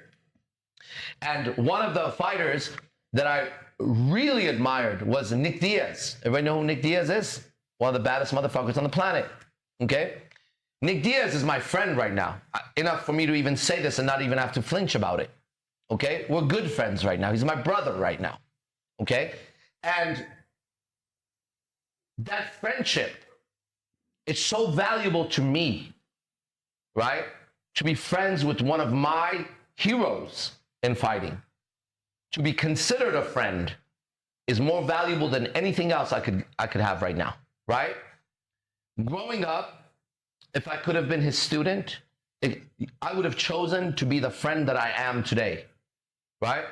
And when you value friendship, then you start to have a different experience in life, right? When I introduced Dave, I said, that's my old friend. He is. And our friendship has been tested on both sides. Brett is my friend, also my student, but I'm his student when it comes to business. This podcast, the way it's going, you know what I say? I tell them, tell me where to go, what time to be there, I'll be there, right? I'm an employee of my own company because there's people that are better at doing other things than I am, right? That's what friends are for. So this is an invitation to everybody to actually make some friends, right? But make sure it's better, as the Buddha said, to walk the path alone than to walk with a fool, okay? Friends are friends because of values, okay? They're friends because their friendship has been tested, and the friendship is stronger than the test. You get it? And if you're gonna be with a woman, you have to be her best friend, okay? And if you're gonna raise a child, you also have to be their best friend. Like the greatest mistake my parents made is that they lost my friendship at some point growing up. And then I had to go back and reestablish friendship with them. Okay? Last night I sent a message to my parents I don't want to read again, but I wanted to read to you the answer I got. Okay? Because my dad answered me on the group text. And this is a good dad. This is what he said to my message. I sent a very nice message to my family, appreciating them and stuff. My dad said, thank you for the kind words and your appreciation of the family. Dear son, right? He's 82, I'm 47. Dear son, I saw you smoking a cigarette on Facebook. I don't understand what that means. You are very intelligent and a fine human being. You're trying to change the world, and therefore you should be a role model in every aspect of your life. If you don't care about your own health, then think about us, and don't do something that will hurt every one of us. Love you and wish you good health. And I communicated what I'm doing. I gave him what's happening with me, right? But you know what? That's always gonna be my dad. He should be able to say that without me having to jump on his throat, right? Even if I disagree with him, I should hold the respect for my dad. Because if I do that, that allows me to be a certain type of individual in life and carry myself with a different dignity in life, right? I have a great relationship with my dad, even though he disagrees with a lot of stuff that I do, right? But at some point, I decided I'm never gonna disrespect him. You understand how that goes? And so there's been many times where we've disagreed on things. And at that moment, I've shut my mouth. Okay, why? Because he's my dad. I don't have to do what he says. I'm an adult, right? I've earned the right to live my life the way I want to live it. But in no circumstance can I imagine disrespecting my dad, no matter what he does, right? He could call me an idiot. He could say I'm no good. I mean, I can't imagine. He could spit on me. He could slap me, right? If there's any man that has a right to do that, it's my dad. And if there's any man who I will never, ever disrespect, it's my dad. It starts like that. Then it went to my mother. It's the same thing, right? I'm not going to disrespect my mother, no matter what she says, because she's always coming from love towards her son, right? And my dad's always coming from, oh, you know what? Here's another one. I'm going to post this too. This is a very powerful meme.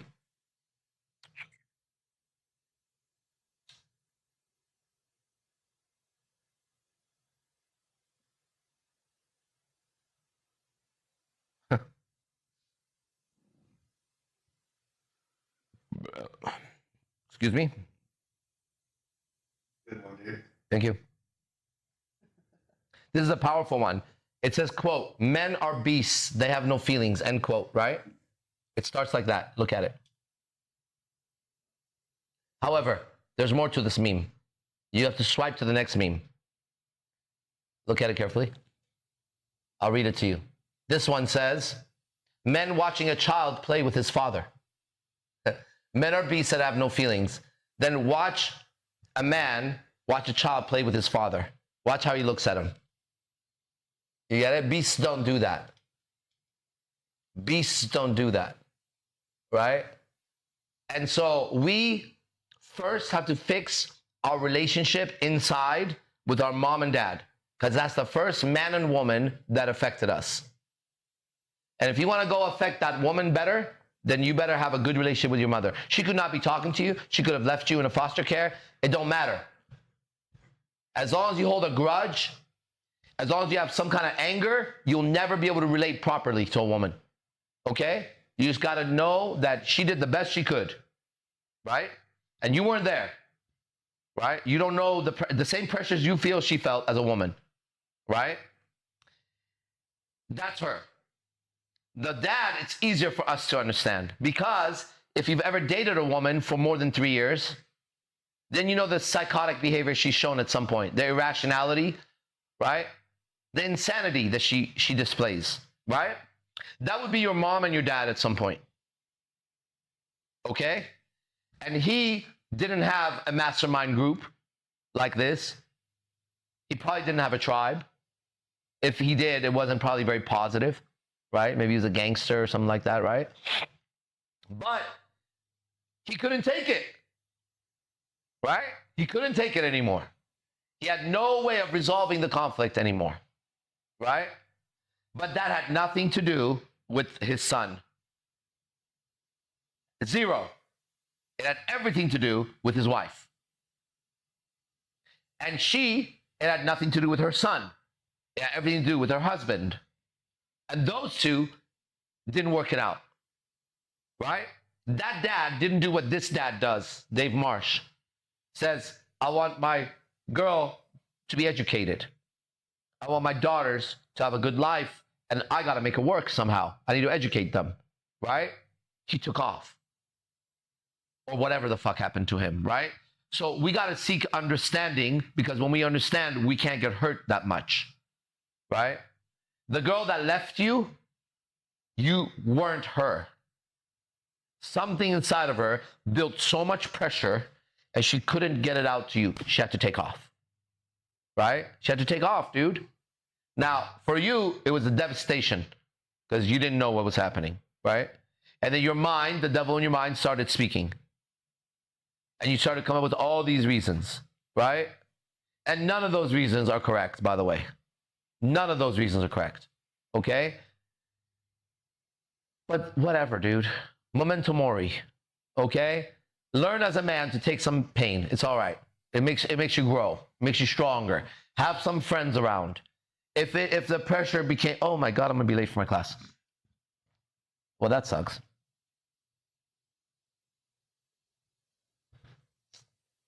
Now to decide if it's okay to show up late. I don't think it's okay to show up late. I can close this out, dude. Yeah, but I won't make it there. I have 8 minutes and I will be late. I'll be late. Okay. Anyways, let's end this class. I'll make a call and see if it's okay to be there late, okay? All right, everybody. Brett, if people want to join, be part of us, how do they do that? Well, so look, man, first and foremost, thank you, sir. Thank you. Thank you for putting this on. Yes, thank you. Thank you for attracting a tribe of amazing men that are not only physically close to you, but also digitally close to you. That includes everybody online. Digimonsters. Yes, sir. This has been truly amazing. There's a unique property about these evening streams. And I can say that because I do attend your daily streams as well. Mm-hmm. Both the ones that are freely available and obviously the ones that are paid. Yep. And I gain an immense value from all of them. And having the opportunity to be here at night and co-host this is truly an honor. I thank you for that. And for all the men that are here, you stayed the whole night. I'm tracking. I have multiple monitors here. In fact, hey, Rampage, just turn your fucking iPad towards me to see what the fuck's going on here. Yeah, I want to know what's going on over there. This is my apprentice Rampage. Like, turn your shit, all my monitors, show my fucking monitor shit. That's Leo? Okay, Is that? Yeah, that's Leo. His nickname's Rampage. That's cool. I'll share that story in a future stream. It's worth it. Yeah. But in any event, all right, dude, perfect. For all the men that have been here, I'm tracking you on my monitors, and no one's left. Okay? There's a reason people are gripped here to stay. There's something incredibly powerful that's going on. And I'll mention there's a QR code at the bottom of the screen. I encourage everyone to click it. If you feel the call, you'll feel the call. If you don't, you won't. And that's okay too. Yeah.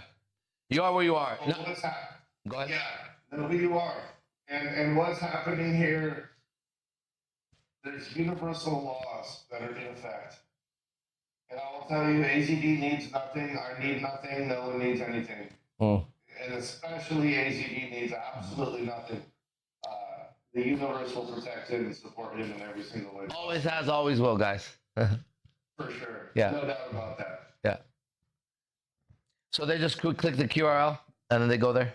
Click that QR, because what will happen is you'll have the opportunity to join one of the higher levels of classes where, if you can believe it, this knowledge deepens even more. Oh yeah, this is the beginning. And this is as hard as it even for me to fathom, because it's new. Every moment is new. Every teaching is new.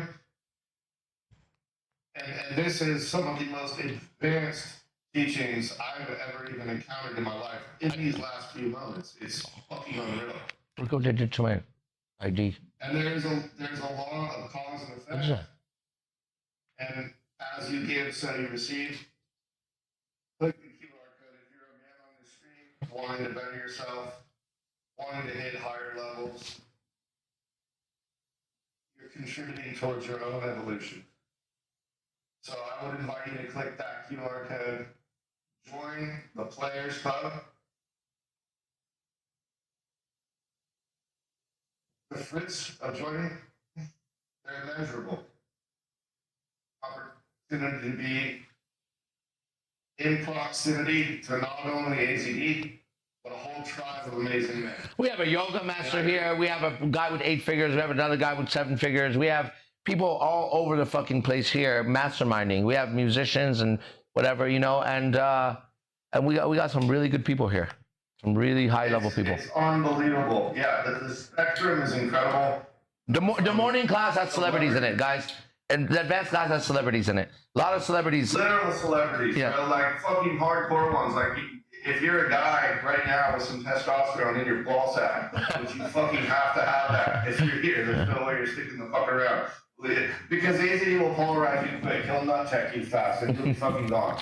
But if you have some testosterone in your balls, you're still fucking here. Yeah. And know that you have enough fucking manly power to support something that's going on like this. And know too that fuck you, because AZD doesn't need you either. Like that's a reality for me as well. And I run 8-figure businesses. I'm an 8-figure consultant, but I'm honored to fucking be here, bro. And I consider myself a student and very fucking grateful to be one. Hell yeah. And that's how IMC is strong. We have strong people testifying, right? I don't want weak people testifying. I don't want weak people testifying. And people that are far more known than myself. I mean, fucking epic motherfuckers. Superstars are here. And they're growing. They're growing in numbers. Yeah. Superstars, the ones that you'll know, and then even bigger superstars that you'll never fucking know. Right. And that's you true. Don't fucking want to know, and you might not want to fucking know. But you know what? That means everything. Yeah. The value is the tribe. It's a very strong tribe. I'm as strong as IMC Nation. I'm as strong as IMC Nation. I know that. It's so fucking strong. And here's the deal. Like, people like Dave Marsh show up. If AZD said, hey, Brett, I know you're coming in this weekend, but Dave Marsh and his daughters need a place to fucking stay. I'll be like, dude, I'm sleeping on the fucking couch or the porch. Yeah. Fucking fine, bro. He would have to choose. He would have to choose between my room or your room. Well, he probably want your room. My room's a little bit bigger over there. Mine, I live there longer. Yeah, like right now mine's a little bit Spartan, but hey, Dave, if you need a fucking place for your daughters, you're more than welcome. Yeah, and that goes for anybody, okay? That goes for anybody. In fact, we have a Halloween party this Saturday, Sunday? This Sunday. If you guys want to come to Vegas just for a night, the party's free. Just come hang out with us, okay? Just come to Vegas and come party with us. There'll be some celebrities there too. Amazing. Yeah. All right. And IMC Nation is just fucking unreal. We're so blessed to be here. I don't want to take up anyone's time any more than this, but hit that fucking QR code. Make it happen. Tomorrow morning at 10 a.m. Tomorrow morning at 10 a.m. is another free broadcast. 10 a.m. Another free one. A little bit more intense than this one, okay? So if you make sure you show up to that one, it's free. You got nothing to lose. All right? Until... Yeah, AZD has enabled a number of free streams for now. But like... Fucking A, man. You have the ability, if you're here, to join and be a part of this. And guess what? This universe, I can say this as an 8-figure business person. Whatever you put out, you fucking get back. 100% right. So don't think you can't fucking be a part of the Players Club. That would be an absolute insult to yourself. We want you part of it. We want you part of it. You're already a part of it. So sign up. Click the fucking link. And, we have a number of ways to stay in touch with us. I hope to see you again and again. Well, why don't you try it? And if it's not good, back out of it. I don't want anybody who doesn't want to be here. Yep. Right? There's no contract here you can't break. Yep. Your word is stronger than any contract. Yeah, there's no fucking bullshit like, oh, now you're fucking locked in. Oh, yeah. In fact, you'll probably get kicked out. You get kicked out. You have more chance of getting kicked out here. People get kicked out all the time. There's a higher likelihood to get kicked the fuck out. Which for people that are true and have integrity, that is like, sign me up right fucking now, because this thing to find. You go to a gym, and they're like, all right, this is a pretty serious place, you know what I mean? And if you don't show up to work out, we're going to kick you out. You're like, what do you mean? I'm paying my dues. You're paying money. Your dues are when you show up. That's you paying your dues. It's true. Yeah. And I've seen fucking well-paid individuals get removed. Yeah. Fucking quick.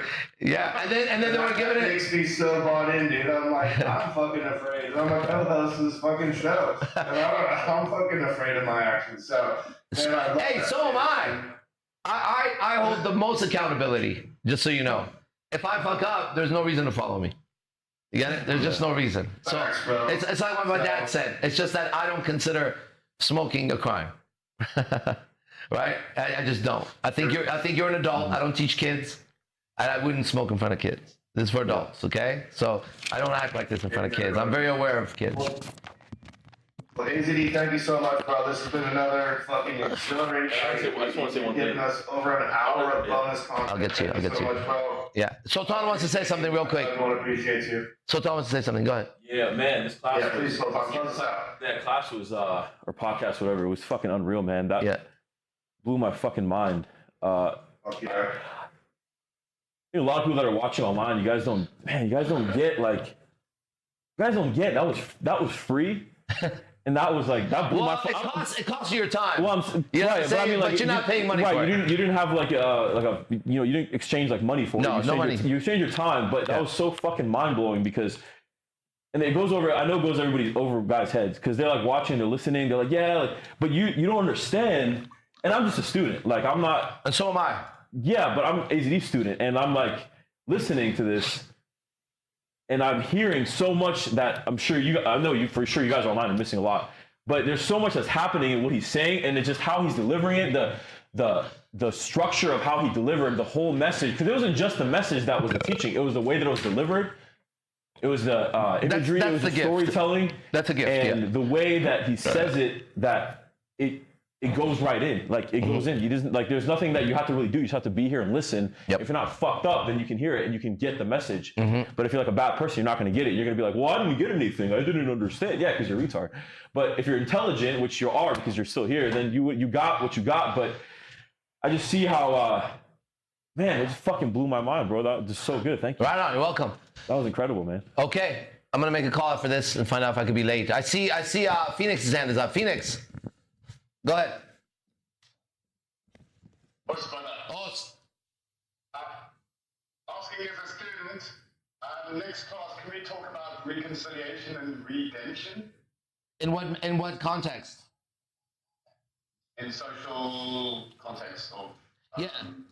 If you give me like a specific, if you give me a specific, like I'm gonna redeem myself because I messed up here. I'm gonna redeem myself because someone spread rumors around me. Many times I've had to redeem myself, in relationships. So, or we just kind of go into the basic idea, because the main idea is I've realized not everyone's gonna accept me or you. You get it? And so I'm never speaking for my critics. I'm not here to convince a critic of anything, right? That was like a status I wrote on Facebook a long time ago. I came to that truth, right? It's like every time I spoke, someone had to say something on Facebook about how wrong I was. And I was like, I'm not talking for you, dude. I'm talking for the guy who gets what I'm saying, right? If I'm an eagle and I'm as an eagle, then the other eagle hears me and somebody else doesn't hear me. If I'm a lion, I'm speaking to my people because I'm trying to find my people, right? I want to be around my friends. And so I have to speak my truth. And it seems to be a truth that a lot of people have, right? Because I'm dealing with the same shit everybody else is dealing with. And no hater could really get to me. I mean, they always got to me, to be honest, right? But they got to me to like strengthen myself, right? Because the voice inside my head was a bigger hater than they could ever be. I wanted to know I'm real. I still want to know I'm real, right? I still want to know if I'm doing is real. And I can only check it if I check it with intelligent human beings. Otherwise, I'm delusional. I'm not delusional because you're all here. You gave your time. Phoenix is one of the most intelligent people I've ever met. That guy has knowledge up the wazoo, right? If you want to know some shit that only he knows, that's him, right? And so, like that's what it is. He's another one of those guys, right?